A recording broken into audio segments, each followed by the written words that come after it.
ఈ నెల 3వ తారీఖు శంకర్పల్లి మండలం టంగుటూరు విలేజ్ లో నీరట్ రవి అనే వ్యక్తి తన ముగ్గురు కొడుకుల్ని గురివేసి తను కూడా హ్యాంగ్ చేసుకుని చనిపోయిన బ్యాడ్ ఇన్సిడెంట్ మన అందరికి తెలుసు.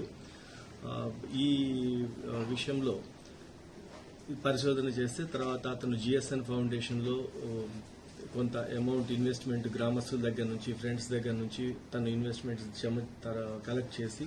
జిఎస్ఎన్ ఫౌండేషన్ కట్టాడని, తర్వాత వాళ్ళ దగ్గర నుంచి రిటర్న్ రాకపోయే వరకు ఆర్థిక ఇబ్బందుల్లో ఉండి కొంత గొడవ జరుగుతున్న క్రమంలో కొంతమంది పత్రికా విలేకరులు మా దగ్గర నుంచి ఉన్న ఒక హోంగార్డ్ కూడా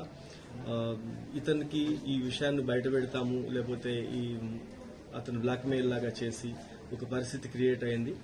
దాంట్లో 5 పత్రికా విలేకరులు ఇతన్ని దగ్గర తీసుకుని వచ్చి వాళ్ళ బావమర్ది వీళ్ళందరినీ ఒకరోజు సెటిల్మెంట్ లాగా కలిసి 5 కలిసి 25 lakhs డిమాండ్ చేయడం జరిగింది. దాంట్లో లాస్ట్కి 10 lakhs ఒప్పుకొని తప్పని పరిస్థితుల్లో అతను ఆ రోజు భార్య యొక్క పుస్తల తాడు కూడా తాకట్టు పెట్టేసి వాళ్ళకి 2.5 లక్షలు ఇవ్వటం. దాని తర్వాత వెంటనే అతను నెక్స్ట్ కొద్ది రోజుల్లో పిల్లల్ని చనిపోవటం జరిగింది. దీంట్లో అలానే మా దగ్గర ఉన్న హైదరాబాద్ సిటీ పోలీస్లో హెడ్ క్వార్టర్స్ లో పనిచేసే ఒక హోంగార్డ్ నాగరాజు అనే వ్యక్తి కూడా అతని దగ్గర కొంత ఇన్వెస్ట్ చేసి ఆ ఇన్వెస్ట్ కింద అతను గతంలో కొనుక్కున్న ప్లాట్లను కూడా ఆ కాగితాలు తీసుకుని వెళ్లి వేరే వాళ్ళ దగ్గర మార్టిగేజ్ చేపించి 20 lakhs తీసుకొని అతనికి పూర్తిగా ఆధారాలు లేకుండా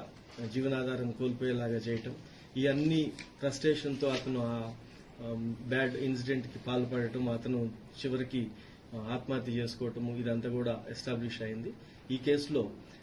ఇప్పటి వరకు తెలిసిన దాని ప్రకారము మన శంకర్పల్లి విలేకరులు ఏబిఎన్ నుంచి శ్రీను, ఈనాడు నుంచి శ్రీనివాస్, నమస్తే తెలంగాణ నుంచి మహేష్,